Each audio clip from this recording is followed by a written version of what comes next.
Well, if you've got a television set in your house, you know perfectly well that the media have been celebrating creepy porn lawyer as a resistance hero for months and months now.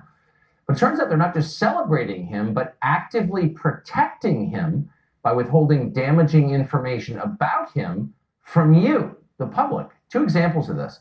Last June, creepy porn lawyer told Time Magazine that the Democrats absolutely needed to nominate a white man in 2020. Now, saying something like that would have instantly wrecked his political career as a Democrat. There's nothing that offends Democrats more than that phrase. But have no fear, Time did not tell you that. Democrats didn't know for months because they sat on the story. In the meantime, creepy porn lawyer became a national figure. NBC News, by the way, did exactly the same thing to even more political effect.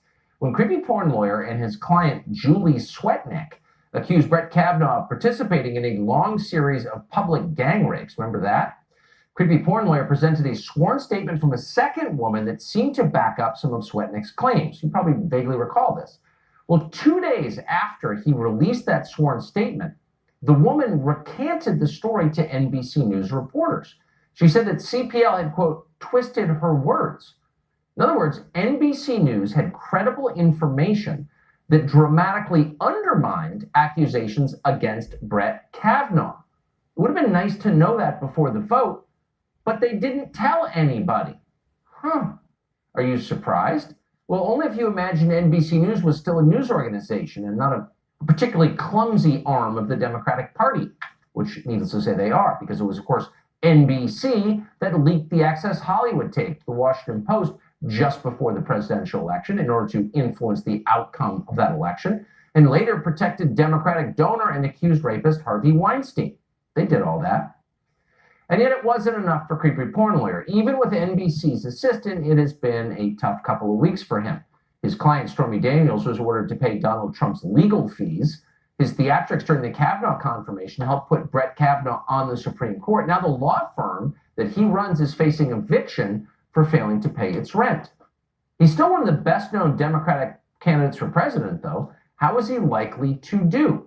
Chris Hahn is a progressive radio host and a former aide to Senator Chuck Schumer. He joins us tonight from Long Island for a creepy porn lawyer update. Chris, it's great to see you tonight.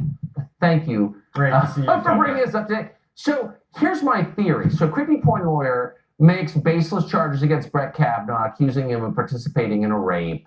He says all of these lunatic things. He doesn't pay his taxes. He's obviously a discredited figure, and not one Democrat criticizes him until he endorses the idea of, and I'm quoting, a white man running for president, at which point all Democrats are like, oh no, it's over. It's over.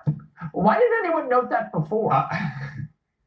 Hold on a minute. I have criticized him on this network several times and said he will never be the Democratic nominee for president. I do love his haircut. I think it's fantastic and very efficient, but I have criticized him politically. I think he is the reason why Susan Collins voted for Brett Kavanaugh, because I thought the Swetnick allegations were very outrageous and hard to prove. That said, he had an affidavit from a client. He was not the one defaming the president or defaming Kavanaugh. It was the client. So look, there are lots of problems with him. He will never, he's a sensationalist.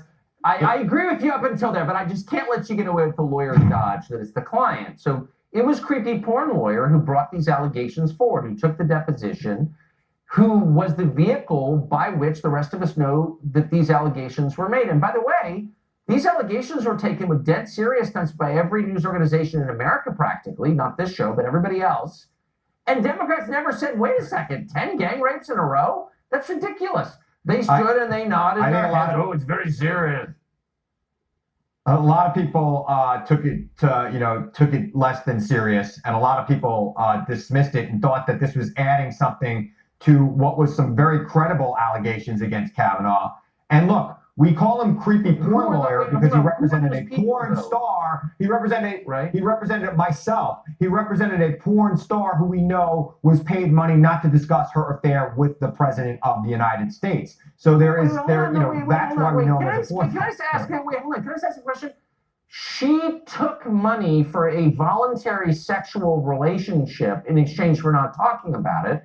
We used to call that extortion. Yes, the mafia specialized in it. But now we're totally cool with it, and we're blaming the guy who had to pay the extortion money. How does that work exactly? Are we for that now? We actually don't know exactly how that money was proposed. In fact, it could have been proposed by the person who wanted to cover it up, not necessarily the porn star who wanted to tell her story. We never got to the bottom of that. And the president's lawyers did settle the matter, so I think they were happy with the arrangement.